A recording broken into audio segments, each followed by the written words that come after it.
When people ask me what's your best advice for entrepreneur, stay in corporate world. Hello，大家好，我是 Jackson。今天我从洛杉矶飞往渥太华，出个小差，刚好想问一下，做国际头等舱的人，他们到底做的是什么职业？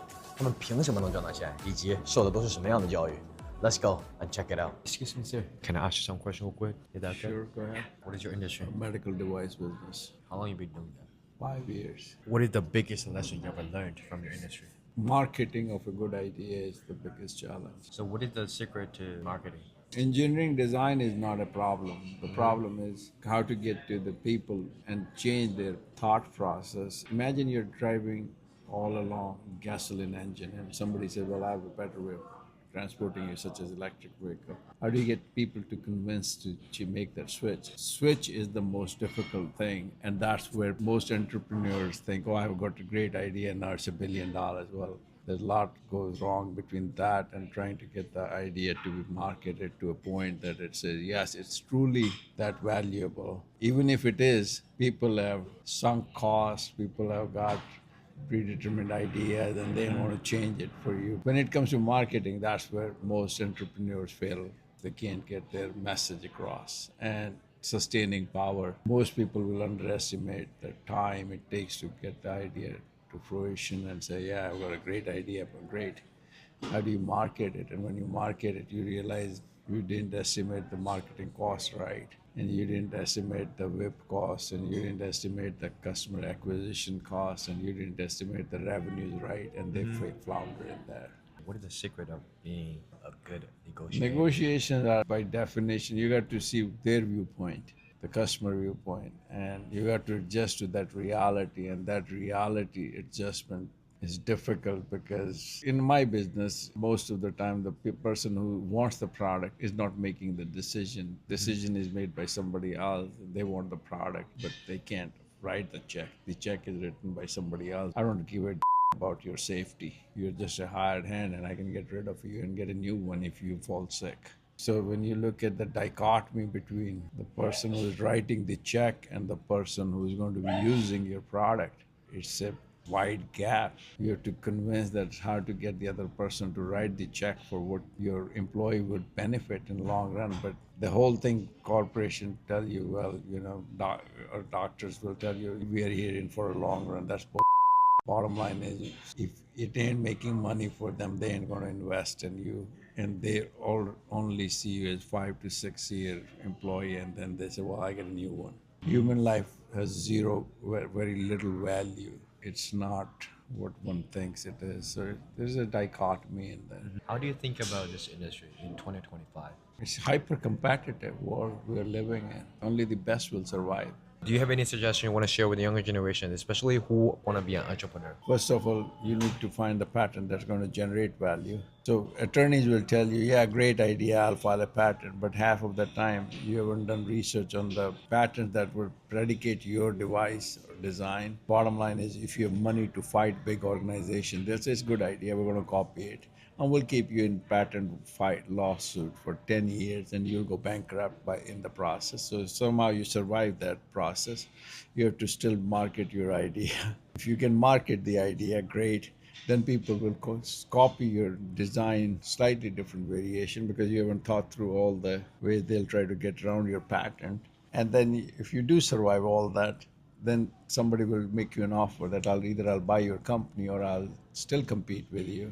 If you're small, it's hard to survive. And to get to the point that you can really become big, it's difficult. And if you look at it in terms of what kind of a product you're developing, first of all, you can't raise money on a product because it's not scalable. Venture funds will only fund an idea that is software and needs to become a $1 billion, a couple of 100 million in first round, and in second round you need to be at $1 billion, third round you need to be at 10 billion. To do that, very few companies can do it. If it's hardware related, no venture fund will support you. You're dead. Only game in town is your software or not, and that too with AI it's difficult. I think the entrepreneur classes are taught are very different than the reality. In reality, nobody cares about the patents in real world because I know I have a deeper pocket than you. And it doesn't matter if you have a good idea, I'm going to copy it and see how long can you last in the lawsuit? I'm going to try to make you go bankrupt by filing frivolous lawsuit. If you have 4 or 5 people that are trying to start up, chances of that business growing are next to nil. They'll pay distributors money to say, well, you keep this guy's product off the market, I'll give you extra money. It happens. It's not, oh, it's rare. Professors will tell you, oh, it's rare. No. Intel paid Dell $4.5 billion from 2010 to 2016. And that's the only reason Dell was profitable, to keep AMD chips out of Dell computers. Now they're fighting it in courts and other things. But just imagine that you're a startup and somebody says, well, I'm going to pay extra money just to keep your product out of the market. And you say, really? Yeah. Then you're dead in water. I went to UC Irvine for my MBA. What they teach you has absolutely zero bearing in real life. Ask one question. Has he signed on the front of the check? They only sign on the back of the check, man. They're useless. They teach you, how to position the market, how to position the product. You don't understand that because you've never really done it. You say, well, I'll file the patent. Well, to file a good patent, you go to Knoby Martin, Olson and Bear in Orange County. It's $86,000. You have it? No. Even if you have it, do you have $2 million to fight if your good idea can survive? No. Do you have another couple of $1 million to market the product? No. They don't teach you all that stuff. I realized one thing. All they taught me was, this is a bishop, this is a queen, this is that, and they move it like this. It's not. It's a chess. If you don't know how to move all those pieces, you're dead in water. People look at it, oh, Mark Zuckerberg did this or Bill Gates did this. There are only few. 9 out of 10 companies fail. 1 out of 10 that does make it has a hell of a time surviving, because unless the founder has money to say, I can support it through thin times. They don't tell you the real problem is, today if you have an idea, if it's not a software and AI, forget it. You have zero chance of doing it. Then if you go into hardware, people already know it's not scalable. Even if you can scale it, people are saying, oh, well, I can scale the design I have, whatever that design is. Well, first you make patent. Patent takes 3 years to get issued. Then you have to defend it. Then you have to make a design that's actually confines to the patent you wrote before you had the product. Now your product doesn't match the patent. You write another patent, another few years, another. The runway for business to take off based on actual money they give you is so small. It's like putting 747 plane and say, well, you're going to take off on a tarmac that is designed for a small Piper jet. The runway is not long enough for most of the businesses to take off. I tell my kids, don't walk my path. It's very difficult. Stay in corporate world, make good money. It's 9 to 5 and 5 o'clock you come home, relax.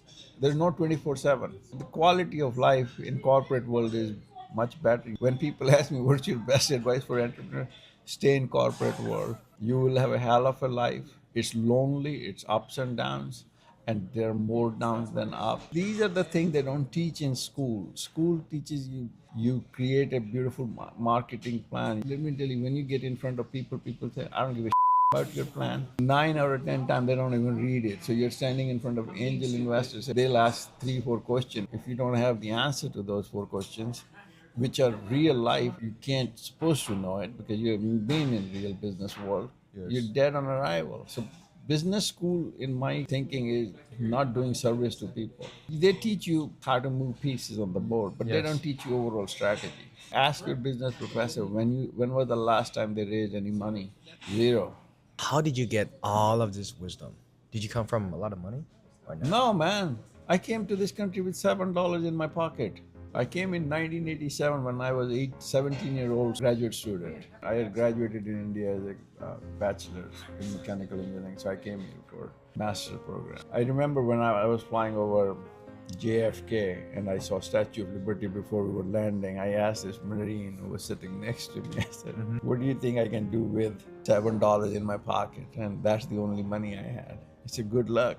I said, oh, wow, he was nice. Then come to find out he was with me. You don't nobody in this country, but I had scholarships. Like I tell my son, I say, you have no idea what it is. I came with $7 and you have to work in TJ Maxx and trying on the weekends trying to make money. That world is very difficult to learn how to navigate all these things and become knowledgeable in different aspects, and said this is overall game you have to play. What keeps people broke? The real problem is they can't raise money, and even if they can raise money, there's unrealistic expectation. Whatever your business plan is going to be very rosy. You're going to try to get investors to believe in it. Oh my God, I can make you $1 bazillion. And when you won't, people will be at your throat.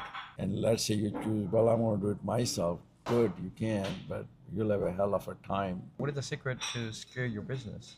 You have to get people to believe in you, and even then, you have to have a checkbook to make sure they can check. Money goes long ways than just having a good idea, because people still need to see financial benefits of whatever you're doing. How does it make somebody else's life better? How does it put a little more money in their pocket? You need to have like 10x improvement in anything, and that's difficult to achieve in most of the things, because most of the things by and large are there. And it's not doesn't mean there won't be new designs. If you look at car industry, charging times are going to go down. They're going to use different battery types so you can charge it faster. So there's always a different paradigm you can come up with. That's the thing that you need to see where you're going to be heading. The fundamental thing about being entrepreneur is they think the same problem, they look at it and they say, I have a different solution. There's a lady, she had developed those leggings, and now she has developed a pump shoe. It looks like a sneaker, and the back end has a heel on it. She redefined that category product completely. So when people tell me, oh, I want to be an entrepreneur, okay, can you think differently? Are you comfortable writing on a blank piece of paper? Or are you only good at, well, I can do spreadsheets, I can do accounting, I can do marketing? That's not entrepreneurship. Entrepreneurship is I look at some problem and I can redefine it in a different light. 90% people don't do that. If you can end up today's video with one quote or one sentence you want to share with the younger generation, what would it be? Look at the problem, can you redefine it? That's really impressive. Thank you so much.